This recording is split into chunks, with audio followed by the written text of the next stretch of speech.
तो आइए सुनते हैं आज की वीडियो में एक पुरअसरार कहानी। भोपाल शहर में एक मुसलमान लड़के की बारात लड़की वालों के यहाँ गई। बैंड बाजा साथ था और गोले भी बहुत चलाए जा रहे थे। बारात जब लड़की वालों के घर के करीब पहुंची तो दूल्हा के एक दोस्त ने दूल्हा की घोड़ी से 15-20 कदम आगे जाकर 3 गोले जमीन पर रखे और उन्हें बारी बारी आग लगा दी। गोलों के फटने तक दूल्हा की घोड़ी गोलों के करीब चली गई। बैंड बाजे वाले घोड़ी के आगे थे, लेकिन वो सब पीछे हट आए क्योंकि 3 गोले फटने वाले थे। दूल्हा की घोड़ी गोलों से 2-3 कदम दूर थी कि 3 गोले फटे। घोड़ी ऐसी बुरी तरह बितकी कि पीछे को मुड़कर दौड़ पड़ी और बेलगाम हो गई। 2 बच्चे कुचले गए और दूल्हा, जिसने कभी घुड़सवारी का तस्वुर भी नहीं किया था, कुछ इस तरह गिरा कि घोड़ी के आगे जा पड़ा और घोड़ी का अगला पिछला सम उसके कूल्हे पर पड़ा। वहां से दूल्हे की टांग बहुत बुरी तरह कुचली गई। दूल्हे को उठाकर अस्पताल ले गए। वो बेहोश था। ऐन मौके पर ये जो हादसा हो गया था उसका हर किसी को अफसोस था, लेकिन शाम के वक्त डॉक्टर ने ये बताकर कि दूल्हे की टांग कूल्हे के करीब से काटनी पड़ गई, लड़के वालों के हाथ सफे मातम बिछा दी। पता चला कि टांग पर जहां घोड़ी का पांव पड़ा था वहां से हड्डी इस तरह टूटी है कि जोड़ी नहीं जा सकती। टांग का गोश्त इस तरह कुचला गया था कि टांके लगने की गुंजाइश ही बाकी न बची थी। हो सकता है कि डॉक्टर अनाड़ी हो, लेकिन हुआ ये कि दूल्हे की टांग कूल्हे के करीब से काट दी गई। दूल्हे मियाँ के जिस्म पर गोश्त की पहली ही कमी थी, वो बेचारा तो हड्डियों का ढांचा था। लड़की वालों ने शादी मुलतवी न की बल्कि मनसूख कर दी। एक टांग के आदमी को कौन अपनी अच्छी भली लड़की देता है।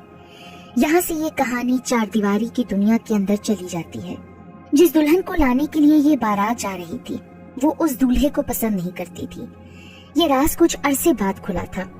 लड़की वाले दरमियाने दर्जे के शरीफ लोग थे। ऐसे घरानों में लड़की की पसंद और नापसंद नहीं देखी जाती। लड़के को भी अपनी पसंद और नापसंद के इजहार की इजाजत नहीं होती। उस लड़की का नाम मुझे जरीना बताया गया।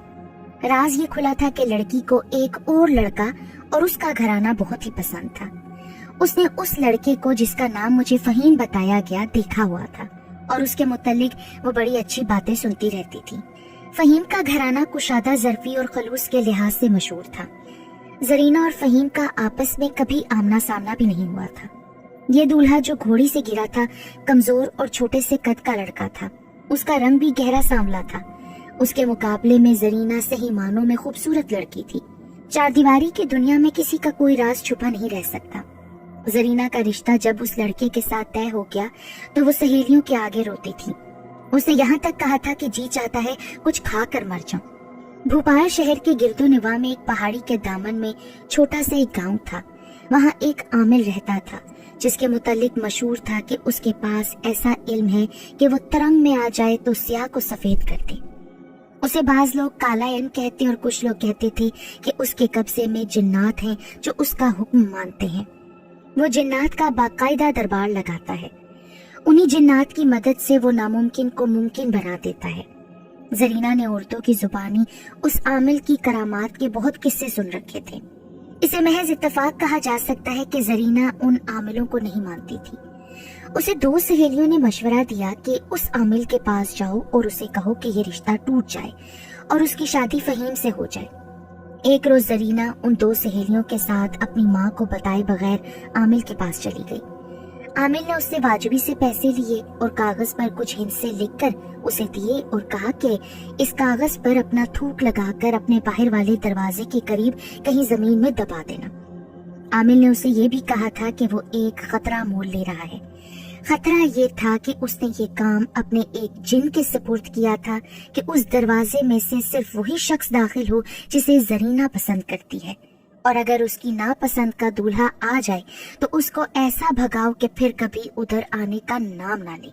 आमिल ने जरीना के चेहरे को अपने दोनों हाथों में लिया और अपना चेहरा उसके बिल्कुल करीब करके और उसकी आंखों में आंखें डालकर कहा, तुम्हारी मुराद पूरी हो जाएगी जरीना, लेकिन जिन्नात के इस दरबार में तुम्हें जब वो चाहे हाजिरी देना होगी और वो तुम्हारी ख्वाहिश पूरी कर रहे हैं।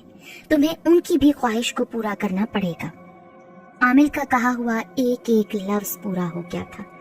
जरीना का नापसंदीदा दूल्हा आया और घोड़ी से गिरकर एक टांग से महरूम हो गया। जरीना के वालिदैन ने इस खदशे के पेश नज़र कि लड़के की टांग का जख्म चढ़ने के बाद उसके माँ बाप पीछे न पड़ जाएं कि अब शादी करो, फौरन किसी और जगह जरीना की शादी करने के लिए फहीम ही को मुंतखब कर लिया। इससे पहले फहीम के माँ बाप ने भी जरीना का रिश्ता मांगा था, लेकिन जख्मी होने वाला दूल्हा उनकी बरादरी का करीबी रिश्तेदार था, इसीलिए उसे रिश्ता दे दिया गया था। अब जरीना का रिश्ता फहीम को मिल गया। 10-12 दिनों बाद फहीम की बारात आई और जरीना को ले गई। जरीना पर आमिल की धाक बैठ गई, लेकिन मालूम नहीं क्या वजह थी कि वो दोबारा जिन्नात के दरबार में आमिल के पास ना गई। उस लड़की से ज्यादा खुशकिस्मत और कौन हो सकता था कि जो वो चाहती थी बिल्कुल वैसे ही हो गया। लेकिन ये खबर बड़ी जल्दी औरतों में फैल गई कि जरीना फहीम से खुश नहीं और उस पर हर वक्त खामोशी तारी रहती है। उसकी सहेलियों से पता चला कि जरीना अपने आप में कोई ऐसा असर महसूस करती है जो उसे ना हंसने मुस्कुराने देता है ना बात करने देता है। बाज़ औक़ात वो रो भी पड़ती थी। उसकी सास भी बहुत परेशान हुई कि लड़की को क्यों चुप लगी हुई है। जरीना तो बड़ी शौक लड़की हुआ करती थी। जरीना का खामिद भोपाल से कुछ दूर किसी जिले के शहर में डिप्टी कमिश्नर के दफ्तर में अपर डिवीजन क्लर्क था। उस वक्त भोपाल एक मुसलमान नवाब की रियासत थी। उसकी हदूद के बाहर अंग्रेजों का कानून चलता था। फहीम शादी के दूसरे तीसरे महीने जरीना को अपने साथ ले गया। मुझे याद नहीं रहा कि वो कौन सा शहर बताया गया था। बाज औरतें कहती थीं कि जरीना सास के साथ खुश नहीं रहती और वो फहीम के साथ रहना चाहती है, लेकिन जब फहीम के साथ गई तो भी उसकी हालत सुधर न सकी। फहीम अपने खानदान के मुताबिक बड़े अच्छे जहन और खुले दिल का आदमी था। उसने जरीना को खुश रखने का हर तरीका इस्तेमाल किया, लेकिन वो खुश होने की बजाय रो पड़ती थी। आखिर फहीम हार गया। उसने जरीना से कहा कि तुम्हारी 2 सहेलियों ने मुझे बताया था कि तुम मुझे बहुत पसंद करती थी, लेकिन अब मुझे शक होने लगा है कि तुम किसी और को चाहती होगी। फहीम की जुबानी ये बात भी मालूम हुई थी कि जरीना मियाँ बीवी के ताल्लुकात में बर्फ की मानद सर्द रहती थी। ऐसे लगता था जैसे उसके अंदर इस किस्म के जज्बात है ही नहीं, या वो फहीम के मामले में उन जज्बात को सर्द और मुर्दा रखती थी। फहीम ने जब तंग आकर उसे ये कह दिया कि वो किसी और को चाहती है तो जरीना तो तड़प उठी। नहीं नहीं, खुदा के लिए मुझ पर ये इल्जाम ना लगाएं फहीम। तो फिर मुझे बताओ ना जरीना कि तुम्हें क्या हो गया है। अगर नहीं बताओगी तो मैं तो यही समझूंगा ना कि तुम्हें मेरी ज़ौजियत पसंद नहीं। इसका यही एक इलाज है कि हम हमेशा के लिए अलहदा हो जाएं। ये ऐसी चोट थी जो जरीना बर्दाश्त न कर सकी। मुझ पर कोई ऐसा असर है फहीम जिसने मेरे खून को सर्द और मेरी जुबान को बंद कर रखा है। औरतें कहा करती हैं कि दुश्मन काले जादू के तावीज करा देते हैं। मैं डरती हूँ फहीम कि मेरे साथ भी ऐसा ही न हुआ हो।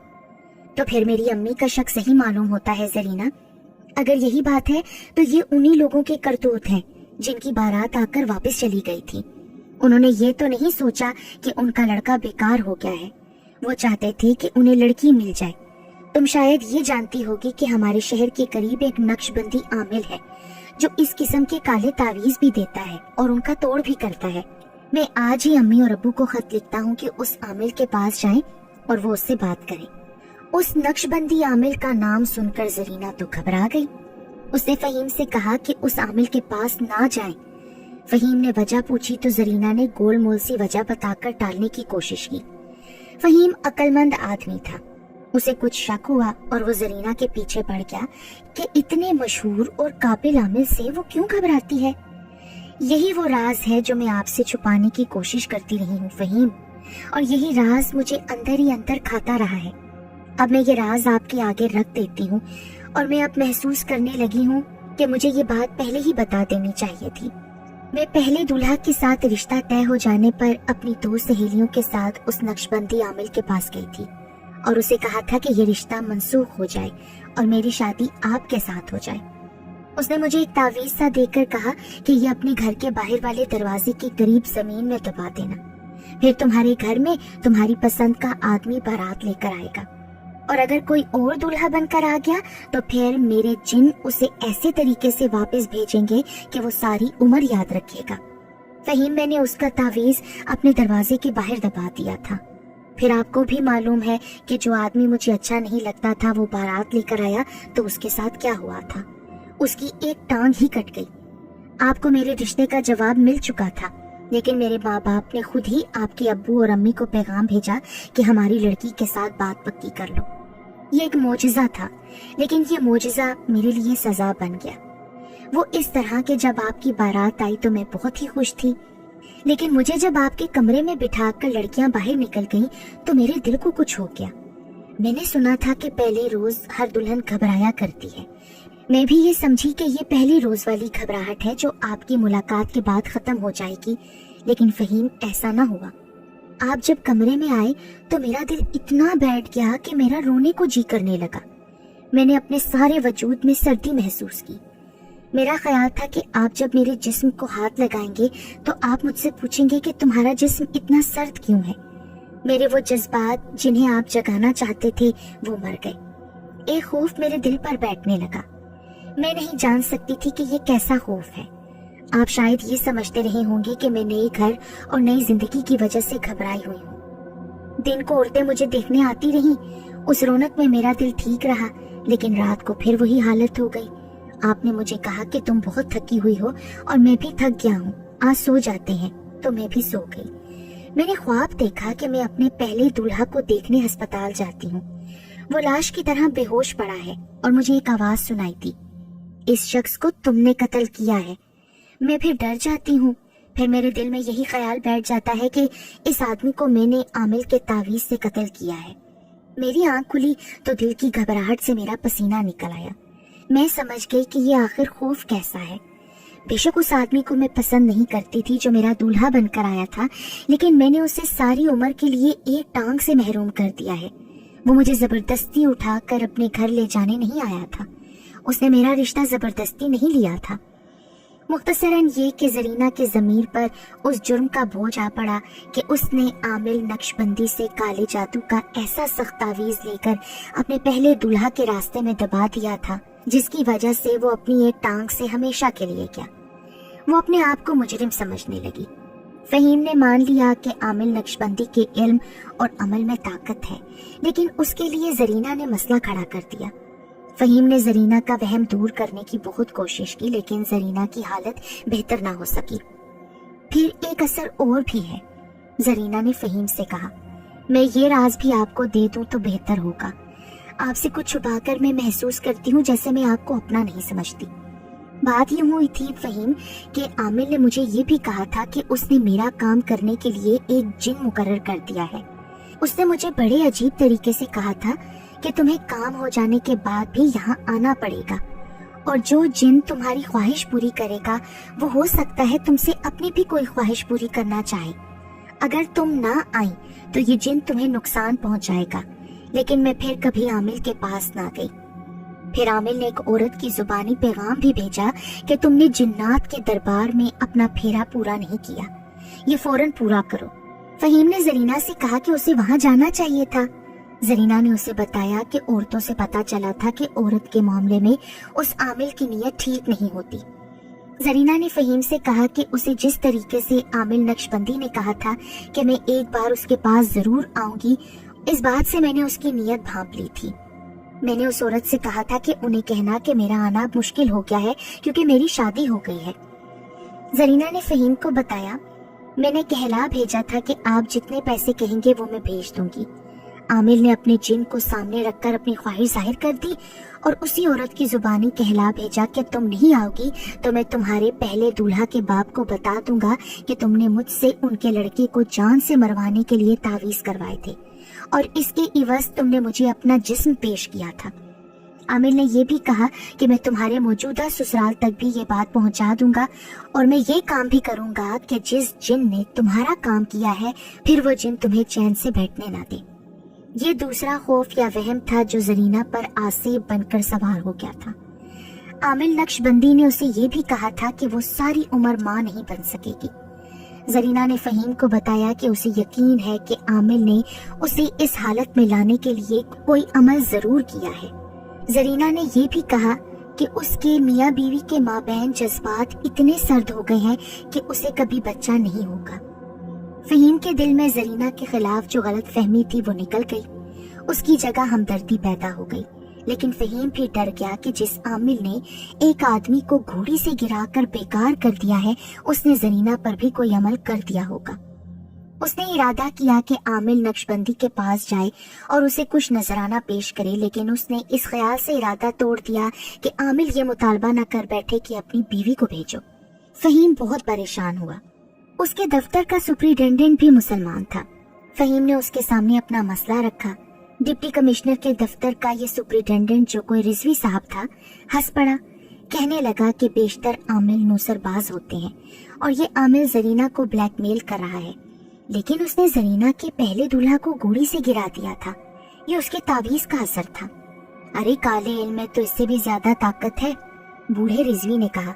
लेकिन ये आमिल नक्शबंदी जिस तरह से तुम्हारी बीवी के पीछे पड़ गया है, इससे जाहिर तो ये होता है कि वो काले इल्म का आमिल तो है, लेकिन शरीफ आदमी नहीं। काला इल्म जानने वाले अमूमन शरीफ नहीं हुआ करते। फहीम ने उससे कहा कि इसका मसला बातों से हल नहीं होगा। वो तो पूछ रहा था कि वो क्या करे, वरना उसकी इतनी अच्छी बीवी की जहनी हालत बिगड़ती चली जाएगी और वो पागल हो जाएगी। डिप्टी कमिश्नर का दफ्तर जिले में सबसे बड़ा दफ्तर होता है। पुलिस भी उसके तहत हुआ करती थी। उस वक्त डिप्टी कमिश्नर अंग्रेज हुआ करता था। वो जिले का बादशाह होता था। रिजवी ने फहीम से कहा कि वो किसी अक्लमंद आदमी से मालूम कराएगा कि ये आमिल कौन है। तीसरे चौथे रोज सुपरिटेंडेंट ने फहीम को बताया कि उसने एक बड़ा ज़हीन और तजर्बाकार मुखबर नक्शबंदी की असलियत मालूम करने के लिए भेजा था। ये मुखबर साइल के बहरूप में अपना एक मसला लेकर आमिल के पास गया। मुखबर ने आकर बताया कि ये नक्शबंदी काला इल्म जानता होगा, लेकिन वो ठीक आदमी मालूम नहीं होता। मुखबर ने आमिल के दो खास मुरीदों या कारिंदों में एक ऐसे आदमी को देखा जो आदि मुजरिम और सजा याफ्ता था। उस आदमी ने दाढ़ी मूछें और सर के बाल बढ़ा रखे थे और सर के बालों पर साधुओं की तरह राख और मिट्टी डाल रखी थी। आमिल के मुतालिक उसने बताया कि वो अपनी इस्तिलाहों में बात करता था जो उस मुखबर ने अक्सर आमिलों की जुबान से सुनी थी। सुपरिटेंडेंट ने फहीम से कहा कि ये आमिल अगर जिले में किसी जगह होता तो उसके मुतालिक जासूसी करा के, अगर उसे नहीं तो उसके खास कारिंदों को हाथ में लेकर बाकायदा तफ्तीश कराई जा सकती थी, मगर वो रियासत की हदूद में है। वहाँ सिर्फ उस मुल्जिम को पकड़ा जा सकता है जिसके खिलाफ काबिल यकीन शहादत मिल चुकी हो। उधर जरीना की हालत सुधरने की बजाय बिगड़ती गई। उसी सुपरिटेंडेंट रिजवी साहब ने फहीम को बहुत ही परेशान देखकर कहा कि इतना मत डरो, अल्लाह के कलाम से बढ़कर और कोई तावीज नहीं। तुम अपने घर में खत्मे कुरान करो, लेकिन कुरान पढ़ने के लिए मौलवियों और उनके शागिर्दों को ना बुलाना। वो पेशावर लोग होते हैं, अल्लाह के कलाम की तौहीन करते हैं। तुम मियाँ बीवी खुद कुरान करीम पढ़ो। रिजवी ने उन्हें बताया कि रात को सोते वक्त तुम दोनों या रहीम या करीम 100 मरतबा पढ़ लिया करो। दोनों ने अगले ही रोज कुरान मजीद पढ़ना शुरू कर दिया और रात को ये वजीफा भी पढ़ने लगे। अभी 10 रोज ही गुजरे थे कि रिजवी साहब ने फहीम को अपने दफ्तर में बुलाकर खुशखबरी सुनाई कि आमिल नक्शबंदी एक आदमी को कत्ल करके खुद ही रिवॉल्वर समेत हमारे जिले के एसपी साहब के पास पहुंच गया है। पर वो रियासत में वारदात करके हमारे जिले में क्यों आ गया है?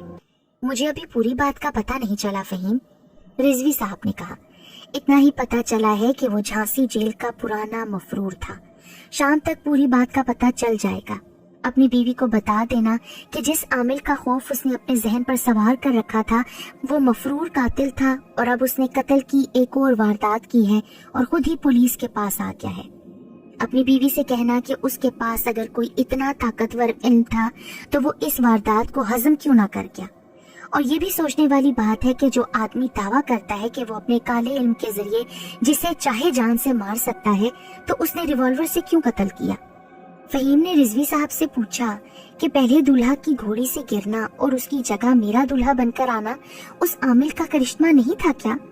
रिजवी साहब ने बताया कि ये महज इत्तफाकात होते हैं और बाज इत्तफाकात मोजज़े की तरह लगते हैं। लोग चूंकि समझ नहीं सकते कि ऐसे क्यों हुआ, इसलिए वो कह देते हैं कि ये किसी ने अपने इल्म के जोर से मोजज़ा कर दिखाया है। उन पीरों का, आमिलों का, सन्यासियों का, साधुओं का कारोबार ऐसे ही इत्तफाकात पर चलता है। 4-5 रोज बाद आमिल नक्शबंदी और एक जवान लड़की का इकबाली बयान रिजवी साहब के सामने आया।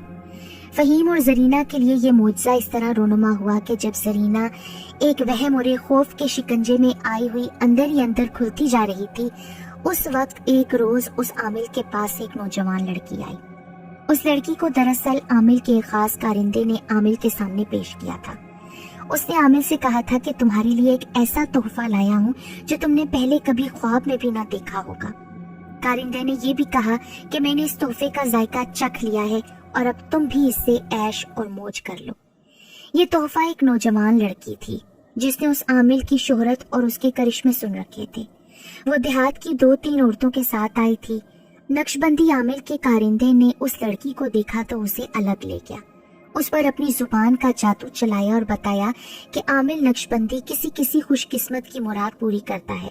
मुख्तसर ये कि लड़की को अपने जाल में फांस कर उसने बेआबरू किया और उसे यकीन दिलाया कि अब तुम जो भी चाहोगी वो आमिल नक्शबंदी कर देगा। आमिल नक्शबंदी ने अपने इकबाली बयान में कहा कि वो जेल से भागा हुआ कातिल है। उसने झांसी जेल का नाम लिया। ये 15-16 साल पहले का वाकया था। उसे उम्र कैद की सजा मिली थी। एक रोज वो जेल के दफ्तर में, जिसे ड्योड़ी कहते हैं, खड़ा था। उसे किसी सरकारी सिलसिले में बुलाया गया था। इतने में जेल का बड़ा गेट राशन वाली दस्ती रेड़ी के लिए पूरे का पूरा खोल दिया गया। आमिल ने, जो उस वक्त आमिल नहीं था, दरवाजा खुला देखा तो जो ही रेड़ी अंदर आई तो वो तीर की तरह दरवाजे से बाहर निकला और इतना तेज दौड़ा कि ताकुब से पहले ही नजरों से ओझल हो गया। झांसी के करीब ही से घना जंगल शुरू हो जाता था। उस जंगल में दरख्तों से ढकी बेशुमार चट्टानें थीं, जहाँ किसी का ताकुब बहुत मुश्किल होता था। रात के वक्त उस जंगल में कोई भूले से भी नहीं भटकता था, क्योंकि वहाँ धारीदार शेर और भेड़िए घूमते फिरते रहते थे। आमिल जेल और पुलिस के लिए छलावा बन गया था। 15-16 साल गुजर गए लेकिन उसका नामो निशान ना मिला। उसने अपने इकबाली बयान में बताया कि जैसा आमिल वो बन चुका था, वैसा ही एक आमिल उसे फरार के तीसरे साल मिल गया था। उसे ऐसे आदमियों की जरूरत रहती थी जो जुराइम पेशा या मफरूर हों और उसकी करामात का प्रोपेगेंडा ऐसे तरीके से करें कि लोग उसके जाल में फंस जाएं। ये मफरूर कातिल उसकी शागिर्दी में बैठ गया और नौसरबाजी के ढंग सीख लिए। उसने दाढ़ी मूछें और सर के बाल बेतहाशा बढ़ा लिए और आमिलों की इस्तिलाहें और अदाकारी भी सीख ली। उसने इस वाक़ये के 7-8 साल पहले यहाँ आ डेरा जमाया और अपने उस्ताद की तरह 2-4 जुराइम पेशा अपने साथ मिला लिए। भारत हो या पाकिस्तान, लोग अपने मसाइल और हालात से इस कदर मजबूर होते हैं कि गैबी सहारों की तलाश में मारे मारे फिरते हैं। जहाँ उन्हें किसी नए पीर फकीर या किसी शाह साहब या आमिल का पता मिलता है, वो उठ दौड़ते हैं और उसके कदमों में जा गिरते हैं। ये भटके हुए और फरेब खुर्दा लोग उस नए आमिल के डेरे पर पहुंचने लगे। ये एक अलग दास्तान है कि उस शख्स का फ्रॉड और उसकी नौसरबाजी किन जराए से और किन तरीकों से कामयाब होती रही। बाज लोगों की मुरादें इत्तफाकिया पूरी हो गई तो उसे भी उन्होंने उसी आमिल का करिश्मा समझा और उसका खूब प्रचार किया। इस तरह एक मफरूर कातिल आमिल नक्शबंदी बन गया। उस शख्स ने अपने इकबाली बयान में कहा कि उसके एक कारिंदे ने एक जवान लड़की जिसकी उम्र 22-23 साल थी उसके सामने बिठा दी। उसके मुतल्लिक कारिंदे ने आमिल को पहले कहा था कि एक तोहफा पेश कर रहा हूँ जिसका जायका वो खुद भी चख चुका है। आमिल उस वक्त तक ऐसी लड़कियों और जवान औरतों के साथ खेल खेल चुका था, लेकिन ये लड़की उसे इतनी प्यारी लगी कि उसने फैसला कर लिया कि वो उसे ख्वाह बीवी बनाए या दाश्ता हमेशा अपने साथ रखेगा। लड़की गैर शादीशुदा थी। आमिल ने उससे पूछा कि वो उसके पास क्यों आई है। मैं अपने बाप की तलाश में आई हूँ आमिल नक्शबंदी। क्या तुम्हारा बाप लापता हो गया है? बात यह है नक्शबंदी साहब कि मेरा बाप कत्ल के जुर्म में गिरफ्तार हुआ था। उसे उम्र कैद सजा हुई थी।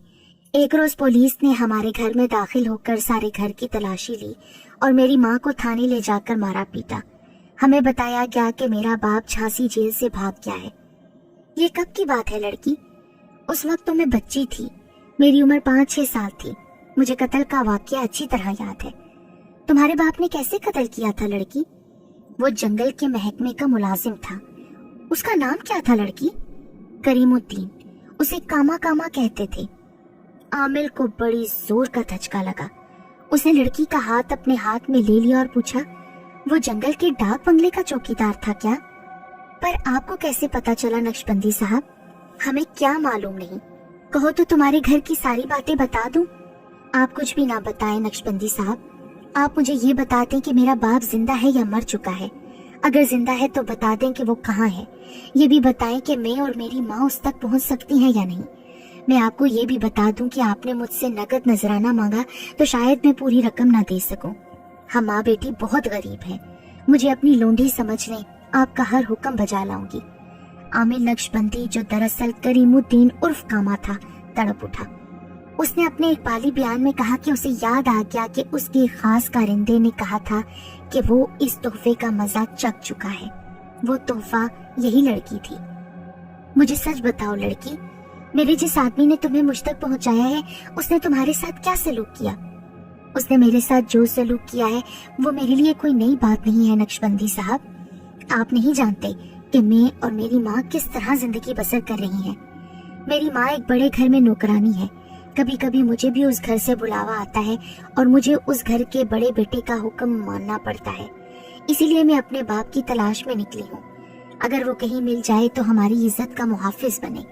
मेरा बाप बदमाश, चोर या डाकू नहीं था, बल्कि उसने जंगल के एक हिंदुस्तानी अफसर को इसलिए कत्ल किया था कि उस अफसर ने जंगल के मुलाजिम की जवान बीवी को हुक्म दिया था कि वो डाक बंगले में उसके पास आए। उसका खामिद नौकरी से जवाब मिलने के डर से चुप रहा। मेरे बाप को ये सब कुछ मालूम था। उस मुलाजिम की बीवी रात को डाक बंगले में गई। मेरा बाप वहाँ ड्यूटी पर था। उसने उस औरत से कहा कि वो वापस चली जाए।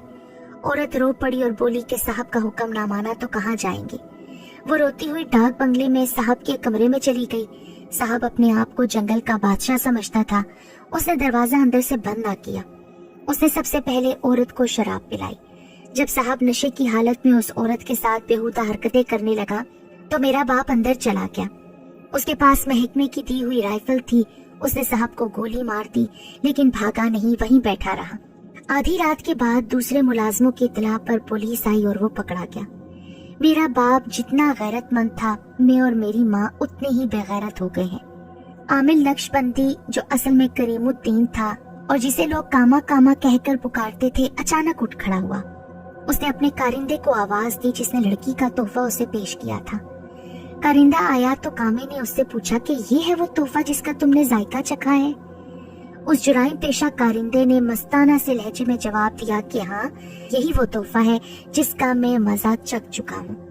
कामे ने अपने चोगे के अंदर हाथ डाला और रिवॉल्वर निकाल कर उस कारिंदे को यके बाद दीगरे 2 गोलियां मार दी। लड़की की चीख निकल गई और वो खौफजदा होकर बाहर को भागी। कामे ने लपक कर उसे पकड़ लिया। लड़की ने चिल्लाना शुरू कर दिया, ठहर जा लड़की। आमिर नक्शबंदी ने उसे अपने बाजुओं में लेकर अपने साथ लगाकर कहा, मैं हूँ तुम्हारा वो बाप जिसे तुम ढूंढ रही हो, करीमुद्दीन उर्फ कामा। उसने अपनी बीवी का, उसके बाप का और अपने गांव का नाम भी लिया। लड़की की हालत तो ऐसी हो गई जैसे वो गश खा कर गिर पड़ेगी। करीमुद्दीन उर्फ कामे ने उसे अपने साथ लिया, रिवॉल्वर अपने चोगे में डाला और भोपाल शहर में आ गया। उसे कोई पहचान नहीं सकता था। भोपाल से वो गाड़ी में बैठा और इस जिले में पहुंच गया। उसने अपने इकबाली बयान में कहा कि उसने गैरत के जोश में आकर एक ऐसी औरत की इज्जत के पीछे, जो उसकी कुछ भी नहीं लगती थी, अपने महकमे के एक अफसर को मार डाला था, तो ये तो उसकी अपनी बेटी थी। मैंने पहले तो ये इरादा किया था कि अपने आप को भी गोली मार लूं, क्योंकि अपनी बीवी और जवान बेटी की जिल्लत और रुसवाई का मुजरिम मैं खुद ही था। लेकिन मुझे एक ख्याल आ गया, गवर्नमेंट ने मेरी गिरफ्तारी के लिए 10,000 रुपया इनाम मुकर्रर किया था। मैं ये जाहिर करना चाहता हूँ कि मुझे मेरी बेटी ने गिरफ्तार करवाया है। मैं तो फांसी के तख्ते पर जा ही रहा हूँ। इन्हें 10,000 मिल जाते हैं तो मेरी बीवी मेरी बेटी को कहीं अच्छी जगह ब्याह देगी और इनका कुछ सहारा बन जाएगा। उस जमाने का 10,000 रुपया आज के लाखों के बराबर था। एसपी अंग्रेज था। उसे कामे और उसकी बेटी पर ऐसा तरस आया कि उसने कागजों में कामे की गिरफ्तारी इस तरह लिखवाई जैसे कामे ने अपने आदमी को कत्ल किया और अपने गांव चला गया और उसकी बेटी ने पुलिस को रिपोर्ट करके उसे गिरफ्तार करवा दिया। इस तरह उसकी बेटी को 10,000 रुपए इनाम का हकदार करार दे दिया गया। जब कामे का केस कोर्ट में चला तो एक पेशी पर रिजवी साहब ने फहीम से कहा कि वो अपनी बीवी जरीना को भी साथ लेकर आए। फहीम बीवी को यानी जरीना को साथ ले गया। रिजवी साहब डीसी ऑफिस का सुपरिटेंडेंट था। पुलिस पर उसका हुक्म चलता था। वो फहीम और जरीना को अपने साथ कोर्ट में ले गया। आमिर नक्शबंदी यानी करीमुद्दीन उर्फ कामा हथकड़ियों में वहां बरामदे में 2 कांस्टेबलों के साथ खड़ा था। रिजवी साहब ने जरीना को उसके सामने खड़ा किया। अच्छी तरह देख लो बेटी, क्या यही था वो आमिर? जरीना ने सर हिला दिया कि यही था। इसे कहो ना کہ اس کے ہاتھ میں کسی الٹے سیدھے علم کی طاقت ہے تو پھر اس ہتھکڑی کو توڑ دے۔ رضوی صاحب نے زرینہ سے کہا تو عامل نقشبندی یعنی کریم الدین عرف کاما ہنس پڑا اور بولا میرا کھیل ختم ہو گیا ہے۔ رضوی صاحب زرینہ اور فہیم کو واپس لے آئے اور پھر زرینہ سے کہنے لگے کہ یہ اس کی نوسر بازیاں تھیں، اور یہ بھی کہا کہ تم نے اللہ تعالیٰ کے کلام جو کہ قرآن پاک میں ہے اور پھر یا رحیم اور یا کریم کے ورد کا کرشمہ دیکھ لیا۔ اس روز سے زرینہ اپنی اصلی حالت میں واپس آنے لگی اور چند روز بعد وہ بالکل نارمل ہو گئی۔